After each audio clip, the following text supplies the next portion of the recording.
चलते हैं आज की टॉप हेडलाइंस पर। मरीजों को दवा के साथ मिलेगा एक विशेष प्रिंटेड लिफाफा। लिफाफे पर दवा के समय की दी जाएगी जानकारी। कम पढ़े लिखे लोगों को इससे मिलेगी सुविधा। खाद्य प्रसंस्करण योजना में बिहार की बड़ी छलांग। बिहार ने देश भर में सबसे अधिक आवेदन किया स्वीकृत। 10,296 आवेदकों को मिली लोन की स्वीकृति। अपराधियों पर नकेल कसने के लिए एसटीएफ की नई पहल। 8 नई सेल का किया गया गठन। हर सेल में प्रशिक्षित अफसर और पुलिसकर्मी शामिल। बिहार के 8 जिलों में वाटर स्पोर्ट्स शुरू करने का निर्णय। गोवा जैसा मिलेगा अनुभव। फिलहाल 4 जगहों पर यह सुविधा हो चुकी है शुरू। आज सीमांचल में बैठक करेंगे सीएम नीतीश। बैठक में सतर्कता बढ़ाने और सुरक्षा के कड़े उपाय। सीएम ने लोगों से घबराने के बजाय सजग रहने की अपील की। 300 से ज्यादा ड्रोन से पाकिस्तान ने सीमा पर किया हमला। भारतीय वायु रक्षा प्रणालियों की खुफिया खबर लेने का था उद्देश्य। करतारपुर साहिब कॉरिडोर सेवा अस्थायी रूप से निलंबित। भारत पाकिस्तान तनाव के चलते आईपीएल 1 हफ्ते के लिए सस्पेंड। बीसीसीआई ने कहा खिलाड़ियों और अन्य लोगों की सुरक्षा सर्वोपरि है। अब तक खेले जा चुके हैं 58 मैच और 12 लीग मैच अभी हैं बाकी। तो ये थी आज की टॉप हेडलाइंस। अब नजर डालते हैं उन 25 बड़ी खबरों पर जो आपके लिए जानना है जरूरी। भारतीय कपास निगम में 147 पदों पर भर्ती के लिए आवेदन शुरू। भारतीय कपास निगम लिमिटेड में 147 पदों पर भर्ती का आयोजन किया जा रहा है और यह भर्ती management trainee, junior commercial executive और जूनियर असिस्टेंट के विभिन्न पदों के लिए निकाली गई है। आवेदन प्रक्रिया 9 मई से शुरू हो चुकी है और अंतिम तिथि 24 मई 2025 है। मैनेजमेंट ट्रेनी अकाउंट्स और मार्केटिंग के लिए आवश्यक योग्यताएं सीए या सीएमए और एग्री बिजनेस मैनेजमेंट में एमबीए है। जूनियर कमर्शियल एग्जीक्यूटिव पद के लिए बीएससी एग्रीकल्चर में 50% अंक आवश्यक है। उम्मीदवारों को विभिन्न श्रेणियों के अनुसार आवेदन शुल्क और आयु सीमा में छूट मिलेगी। आवेदन cotcorp.org.in पर किए जा सकते हैं। अस्पतालों में दवा के साथ मिलेगा विशेष लिफाफा। बिहार के अस्पतालों में जून के दूसरे सप्ताह से दवा वितरण व्यवस्था में बड़ा बदलाव होने जा रहा है। अब मरीजों को दवा के साथ एक विशेष प्रिंटेड लिफाफा भी दिया जाएगा जिसमें दवा की खुराक और उससे संबंधित एहतियात हिंदी भाषा में स्पष्ट रूप से लिखी होगी और यह पहल खासकर कम पढ़े लिखे लोगों के लिए है ताकि वे दवा के सेवन की विधि आसानी से समझ सके। लिफाफे पर दवा के समय सुबह, दोपहर, शाम, रात के लिए चिन्ह भी बनाए गए हैं। साथ ही एम्बुलेंस सेवा 102 और स्वास्थ्य सहायता कॉल सेंटर 104 की जानकारी भी होगी और यह कदम मरीजों को सही समय पर दवा लेने और जल्द स्वस्थ होने में मदद करेगा। खाद्य प्रसंस्करण योजना में बिहार की बड़ी छलांग। वित्तीय वर्ष 2024-25 में प्रधानमंत्री सूक्ष्म खाद्य उद्योग उन्नयन योजना के तहत बिहार ने देश भर में सबसे अधिक आवेदन स्वीकृत कर शीर्ष स्थान हासिल किया है। राज्य में अब तक 10,296 आवेदकों को लोन की स्वीकृति दी जा चुकी है जिनमें से 6,589 इकाइयों को लोन भी वितरित किया गया है जो कुल स्वीकृति का 63% है और यह योजना खाद्य प्रसंस्करण क्षेत्र के असंगठित इकाइयों को संगठित करने और आर्थिक सहायता प्रदान करने के उद्देश्य से चलाई जा रही है। इसमें व्यक्तिगत उद्यमियों से लेकर एफपीओ, स्वयं सहायता समूह और सहकारी समितियों को क्रेडिट लिंक्ड सब्सिडी दी जा रही है जिससे स्थानीय स्तर पर रोजगार और उद्योग को बढ़ावा मिल रहा है। अपराधियों पर नकेल कसने के लिए एसटीएफ की नई पहल। बिहार में अपराधियों पर शिकंजा कसने के लिए एसटीएफ यानी विशेष कार्यबल ने 8 नई सेल का गठन किया है। इन सेल्स का उद्देश्य विभिन्न अपराधों पर नजर रखना और अपराधियों को पकड़ना है। इन सेल्स में नारकोटिक्स, आर्म्स, बैंक डाका, कोढ़ा हिट टीम, अंतर्राज्यीय अभियान दल और सोशल मीडिया शामिल है। हर सेल में प्रशिक्षित अफसर और पुलिसकर्मी शामिल हैं। एसटीएफ ने यह कदम इसलिए उठाया है ताकि आने वाले समय में अंडरवर्ल्ड और नए आपराधिक गिरोहों पर कड़ी कार्रवाई की जा सके और अपराधियों को सलाखों के पीछे पहुंचाया जा सके।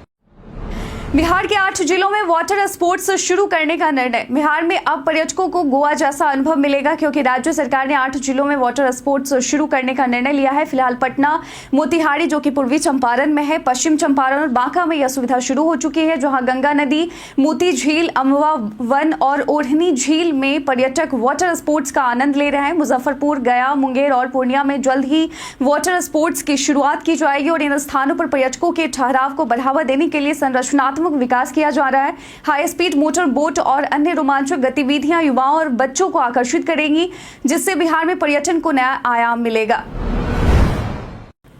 इसरो टीम ने बिहार के ऐतिहासिक स्थलों का किया लिडार सर्वे। नालंदा और राजगीर के ऐतिहासिक स्थलों पर लिडार यानी लाइट डिटेक्शन एंड रेंजिंग सर्वे शुरू हो गया है। भारतीय अंतरिक्ष अनुसंधान संगठन इसरो की 6 सदस्यीय टीम ने बीते दिनों राजगीर के किला मैदान में इस तकनीक का इस्तेमाल करते हुए ऐतिहासिक तथ्यों की वैज्ञानिक पुष्टि करना शुरू किया और इस सर्वे का उद्देश्य राजगीर और नालंदा विश्वविद्यालय के प्राचीन फैलाव क्षेत्र का पता लगाना है। लिडार तकनीक के माध्यम से 3D मानचित्र, ऊंचाई, लंबाई, चौड़ाई और आंतरिक संरचनाओं की जानकारी प्राप्त की जाएगी, जिससे इन ऐतिहासिक स्थलों के रहस्यों से पर्दा उठाने की कोशिश की जा रही है। इसरो और ASI की यह साझेदारी ऐतिहासिक तथ्यों को और स्पष्ट करेगी। आज सीमांचल में बैठक करेंगे CM नीतीश। भारत और पाकिस्तान के बीच बढ़ते तनाव के मद्देनजर बिहार सरकार ने राज्य के सीमावर्ती जिलों की सुरक्षा बढ़ा दी है। मुख्यमंत्री नीतीश कुमार ने उच्च स्तरीय बैठक में अधिकारियों को सतर्कता बढ़ाने और सुरक्षा के कड़े उपाय सुनिश्चित करने का निर्देश दिया है। CM नीतीश आज सीमांचल क्षेत्र का दौरा करेंगे और वहां के वरीय अधिकारियों के साथ मीटिंग करेंगे। उन्होंने सभी जिलों के DM और SP को महत्वपूर्ण संस्थानों की सुरक्षा और सोशल मीडिया पर अफवाहों पर कड़ी निगरानी रखने को कहा है। नीतीश कुमार ने लोगों से घबराने की बजाय सजग रहने की अपील की और बताया कि भारतीय सेना आतंकवाद के खिलाफ पूरी तरह एकजुट है।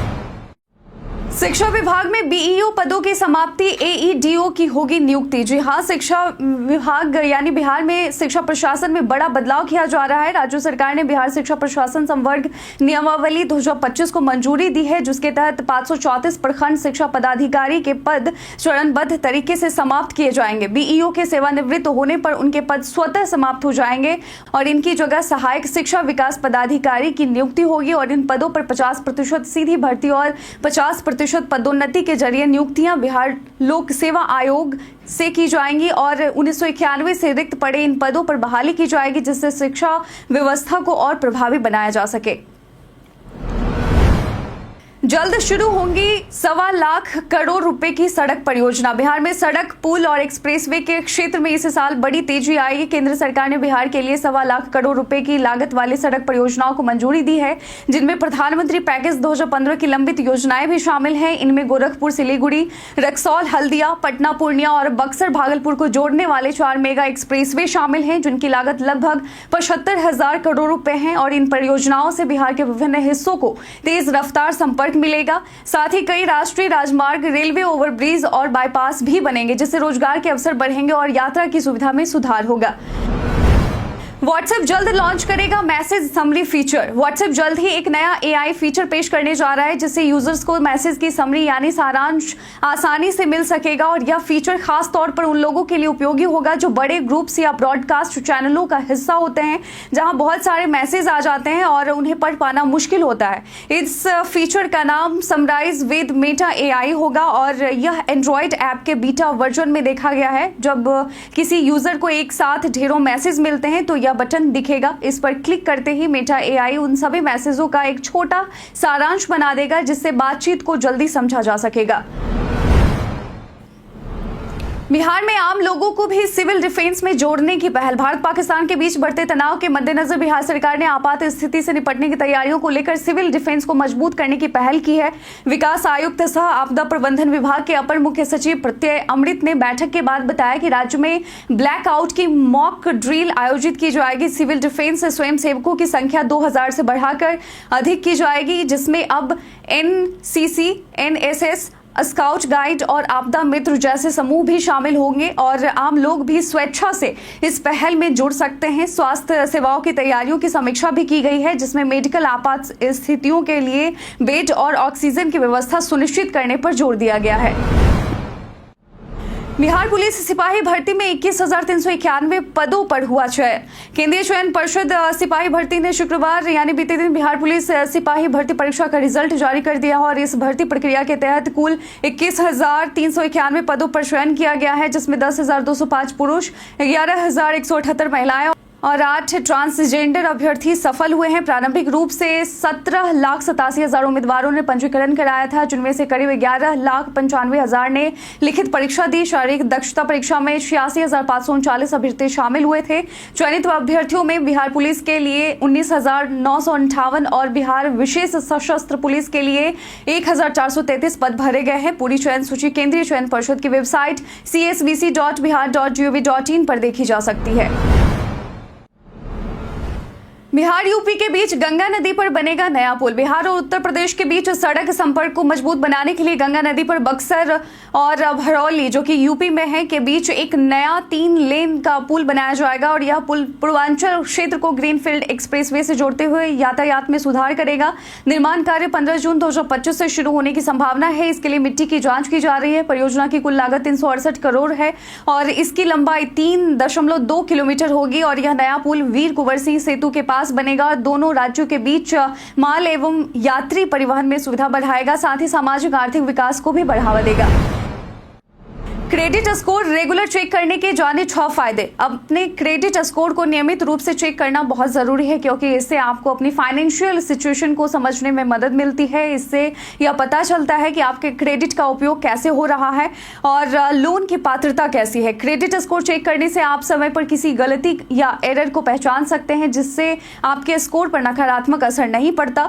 इसके अलावा यह आपको बेहतर लोन शर्तें और प्रीमियम क्रेडिट कार्ड के लिए एलिजिबल बनाता है। साथ ही अगर क्रेडिट स्कोर सुधारने की जरूरत हो तो आप समय रहते कदम उठा सकते हैं। इसलिए साल में कम से कम एक बार अपना क्रेडिट स्कोर चेक करना चाहिए।